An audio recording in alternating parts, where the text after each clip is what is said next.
Let's talk about finding your unique personal genius so you can build a competitive edge. That's next. Building spirituality, family, health, and business. This is the Giant Builders with Lois Wyant. Good afternoon, Giant Builders. I'm so excited to be with you this afternoon and hope that your day is going well.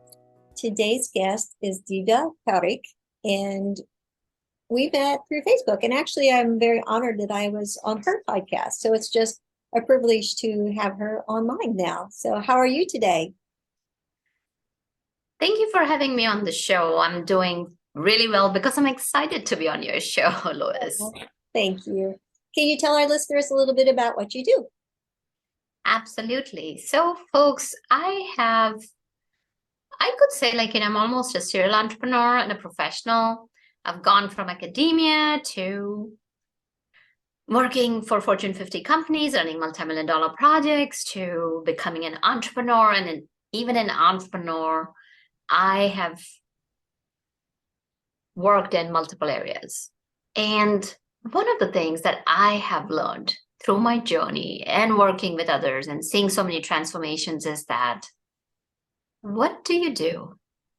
I believe that when you work on yourself, when you are in the field of continuous learning, growing, and evolving, you can lead a happy life. Not only you can bring joy in your life, that said, you can spread joy in other people's lives. So what I do is I help people see the genius within themselves, because each and every one of us has it. Think about those mirrors that have a lot of dust. So it's there. So I help people see their genius. Then we build authority assets while creating a confident narrative so people can see them and recognize them as a trusted leader. Ooh, I like that. We all have our own genius. So where do we search for this if we're not sure what it is? So first of all, see how you're able to help others. Because each and every one of us has a sweet spot. You can call it a superpower, you can call it a sweet spot, you can call whatever you want. You'll find that there are one or two areas that you excel in. So, for example, I'll just kind of share a story about one of my clients. She was a wonderful entrepreneur, very, very successful. She was making really good money. And I'm sure that, if you are on Facebook or on LinkedIn, on any platform, the most videos that get shares, likes is, you can make X, Y, and Z, six-figure entrepreneur, $1 million, 7-figure entrepreneur. And you can make X, Y, and Z amount of money in just 15 minutes a day, or you can get so many followers. Just spend 5 minutes a day. Give us that 10 minutes of time and do that. And of course, she checked all those boxes, because I'm sure that you're paying attention to that as well. And so do I. I'm not averse to that. And as a matter of fact, I'll say that it's how your relationship is with money. That's what changes the game that you play. And yes, I'm going to call it a game because life is a sport. Think about it. Every day you're getting up, you're doing the same thing over and over again. It's how much better we can do, what practice we are putting in, what strategies we are putting in. So going back to the story, to my client, she had check all boxes. She was having good lead generation. She was making really good money, as I mentioned, double six figures. She was providing results for her clients. And yet when she came to me, she said, I feel empty. I'm not finding meaning in my life, Divya. It seems like I've done everything that I had set out to do. And I'm making not only good money, also I'm providing transformation for people. So what is it? And I could sense a frustration. And just her eyes, there's no joy in her eyes. You can see this vast emptiness. And that struck me. And she's like, is this what I am destined for the rest of my life? I feel imprisoned. And those are big words. So as we continued a journey together, she realized that she was doing what the market wanted. She was very good at technical stuff, and with the technology changing so rapidly, folks, I don't know about you, I personally struggle with technology big time. Okay, you got to do this. You got to automate this. Now, not only like, you have automated, you have set up your funnel. Bam, there are like 2 other new softwares that come out. Like new softwares are coming out every 2 weeks or even faster than that. It's hard to keep up with technology. So she was an extremely smart person, and she knew exactly the problem to solve, and she had the expertise. And she was building funnels. She was helping people setting up systems. So like, making life so much easier for people, but that was not her jam. And she's like, I don't know. I said, okay, let's just look, go back and evaluate your business, and then sit down and tell me the pieces that you really enjoy doing. So we went through a couple of sessions through that. It's experimenting. I come from a science background, a lot of biochemist by training, a lot of neuroscience training. So life is an experiment. You can predict something. Yep, that's what's going to happen. And based on your efforts, based on your previous track record, you can also provide certain amount of guarantees. You can provide predictability. And yet there's always an element that will be different for everyone. It's not a one size shirt that fits all. So she went back and, we tweaked things.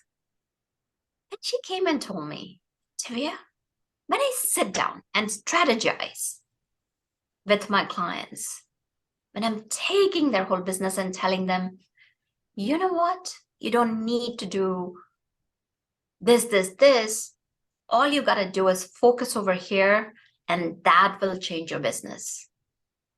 And then we sat down and looked at what was stopping her for just doing that. And she figured it out that she could delegate a lot of work and just do the strategy. So as we continued working together, she built her team. She brought on people who just loved doing the tech part and didn't want to do anything with the people interaction. It gave them anxiety. So that's how, this is just one example, and the path may be different for everyone. The key is knowing, what gives you pleasure, what gives you joy. Our lives are so short that it's so important to bring joy to your work. And when you're working with joy, when you're doing what you love, it's not working. You're just doing what you love. I love that. I love the fact that the joy, the joy is what's inside. I mean, you may be pressured that day and not be content or happy, but as long as you still have the joy, I think that's really important. Mm-hmm. So talk to me about some competitive advantages. How do you get competitive advantages? So for competitive advantages, the key is to sharpen your mindset. The key is to sharpen that genius within you. Because what happens is that when you sharpen that genius, it's going to impact your thoughts. It's going to impact how you see yourself. It's going to impact how you show up for yourself. And when this is taken care of, the way you talk, and then of course, there are multiple elements to it. So one is creating that mindset. Now, second is that once you've created that mindset, it's important to create that narrative. And when I talk about narrative, is about creating your story, whether it's your business story, your personal story. And yes, everybody can share a story. And here's again, like in storytelling, there's so many nuances, there's so many elements that if you want to hit home, either with your prospects or with your clients or with your peers, with anyone else, even with yourself, the story that you're telling yourself, that narrative is going to matter. So the first piece is the mindset. Second is the narrative. And third is how you're showing up for other people. And all these three together make that competitive edge. And the key is that when I told you about, like, in all of this is the implementation, strategic implementation. The seed of success lies in the strategic implementation. Are there certain things that we should make sure we think about in our own personal narrative or our business narrative? I mean, are there points that we should make sure that we cover? Absolutely. So the first thing is creating that unstoppable mindset, because before we even go to the narrative, like, what are you going to cover? The first thing is knowing yourself. And knowing yourself comes from a place where it's super, super important that, like, what are the perspectives? What are the things that you stand for? What are your core values? And so many times, like, people think like, oh, 1, 2, 3, these are my core values, and I am done. You are a living human being. So be open to expand. So usually I have one word every year, and that is a guiding star for me. That's a north, that's a guiding star for me that will light the way to reach my North Star. So North Star can change people, and it's okay. So for example, for this year, my word is EWE, EWE, expand with ease. And when I talk about expanding, not putting any boundaries. Because think about it, whenever we talk about infinite, something is infinite, there gotta be a wall that blocks it. So be infinite. Don't be finite. Whenever we talk about finite, it's blocked. So be infinite. Be an infinite leader for yourself, for others. So the first thing is, how do you become infinite? The key is like getting the new perspectives. Super important, because if you keep on thinking the way you're thinking and things have not changed, it's important to go out and learn with masters. It's important to hang out with people who are moving in the same direction as yourself. And when I talk about moving in the same direction, it does not mean having the same goals. It's about growth. So now when you're learning from people, like, okay, this is the master and this is how they're telling their story. What's in my story? What is my narrative? What are those values that define my life? What is my essence? So it's a lot of self-building relationship where you explore that relationship with yourself and create that unstoppable mindset as the first step. And second, now once you know yourself, you can create that narrative. And there are multiple elements that need to go in the business narrative. So one of the things that I'll share is, one thing is super important is to have core values. Super, super important. And the reason I'm sharing is, it's not just about going out there when you're on a podcast, or doing Facebook Live, or doing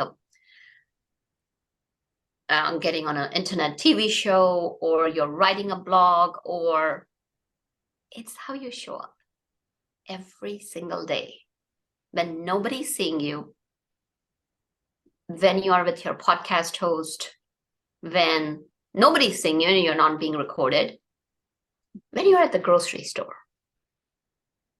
So to me, it's life is not just about showing up. If you want to be authentic, those values come and become part of who you are. It's about being, it's about embodying, embracing and embodying those values. Now, does that mean you're not going to fail? I'm going to raise my hand first thing. I fail every single day. So, for example, kindness and mindfulness is one of my values. Being mindful of other people and being kind. And yet, yesterday, I was speaking to one of the representatives, one of the bank representatives, and the gentleman would just keep on repeating the same thing. And I said, listen, I'm asking you for online technical support. You're asking me to do that. I don't see it on my screen. I need somebody who can walk me through. I know you're telling me these steps, but I cannot see it. So I knew that I could have been a little bit more kinder. I wasn't mean by any means. At the same token, I know probably they've got a quota that if they're not able to solve it, they have to pass it on. So that's when I realized that most likely they gotta solve, and probably that's what determines that person's performance. I don't know what could be going on. So did I fail? Not completely. It was a partial failure. I was still nice and very gently asking and nicely that this is not changing anything. Please give me somebody who knows this screen technically. So I thought that in my voice, I was nice, but in my thought, like, oh, come on, I don't have time. Can we move this on? So instead of having those thoughts, if I had put myself in their shoes, that possibly something could be going on with them, and just kind of ask them that, hey, we have spent 10 minutes. Things are not moving. Can you share with me why are we still here? I could have taken that time and done that for them. So what I'm saying is that we fail every single day, and failure is what gives us feedback.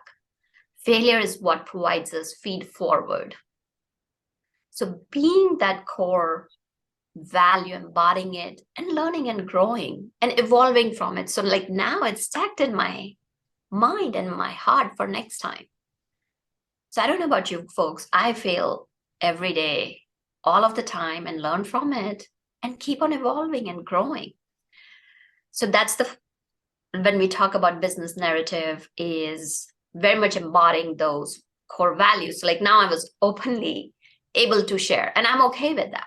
So that's my narrative, that I'm not going to not share my frailties because I'm perfectly imperfect. So one of my things about my narrative is that I'm open to sharing where I fail.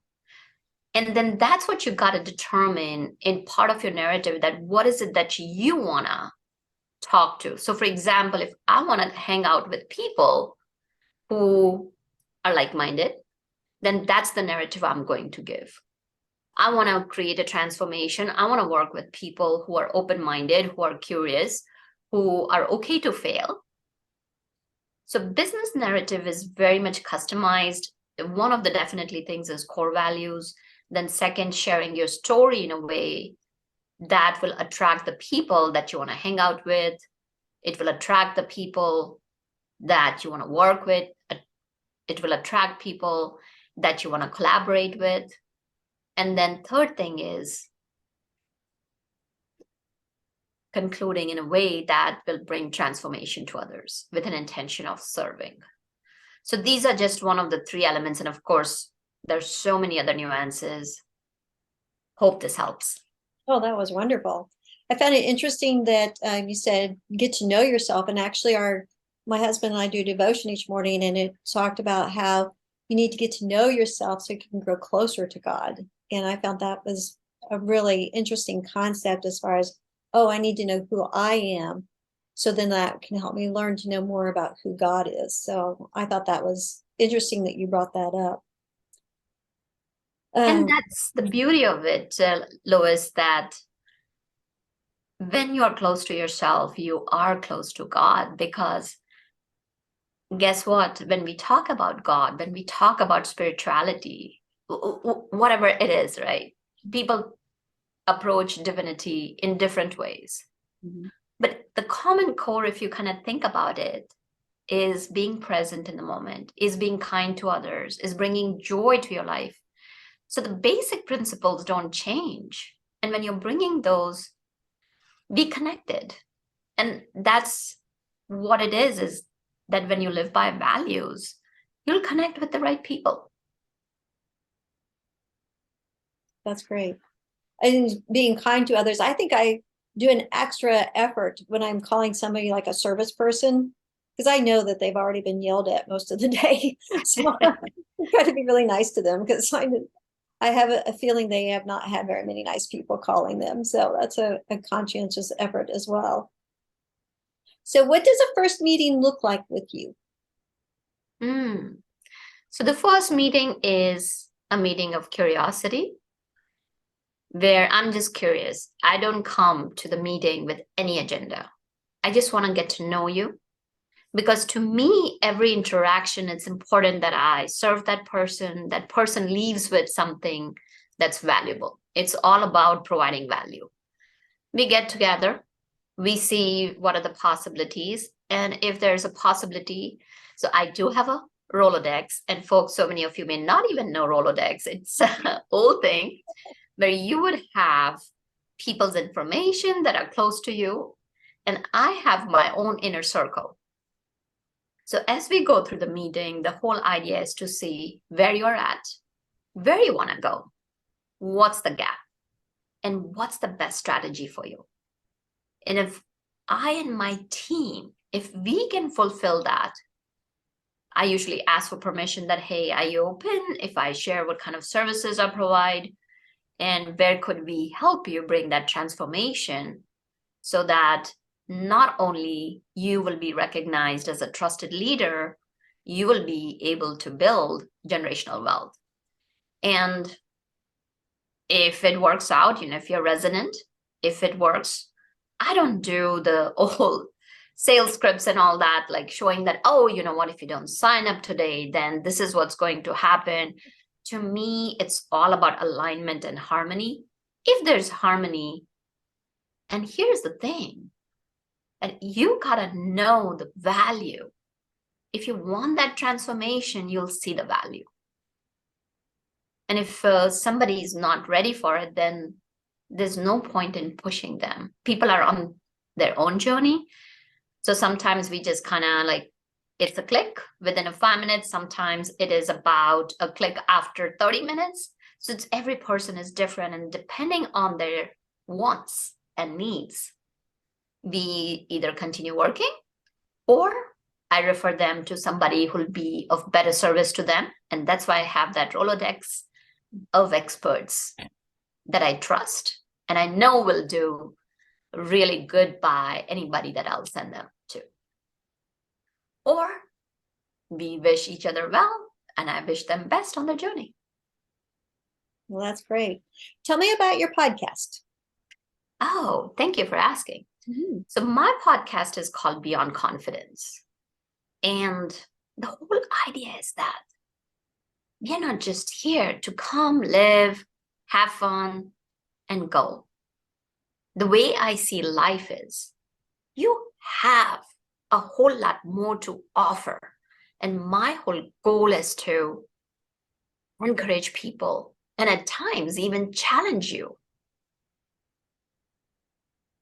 to step out of that comfort zone and step up so that you can serve others. Because when that focus is gone from you, from me to we, bringing that collective, we are at the peak of the humanity. Think about it. We don't even have to go to the library. I grew up going to the library and referring to Wikipedia to complete a school task or a school project. Now everything is at the fingertips. Everything is evolving. And yet, that bond, that collective web of humanity is missing. So now is the time to step up. After stepping out of your comfort zone, and that's what all my podcast is about. Great. All right. Well, we're going to have links to that below so that people can check it out. And any closing thoughts? My closing thoughts is we are in the beginning of New Year. I challenge you to step out of that comfort zone and step up and live the best life you can and be the best version you can be and help others and make humanity a little bit better. Yeah, if we all just do a little bit, then imagine how great it would be. Mm-hmm. Yeah. Thank you so much, Lois, for having me on your show. Well, thank you. I appreciate your time and wonderful insights. And Giant Builders, we'll see you next time. Thank you for listening. This has been The Giant Builders with Lois Wyant.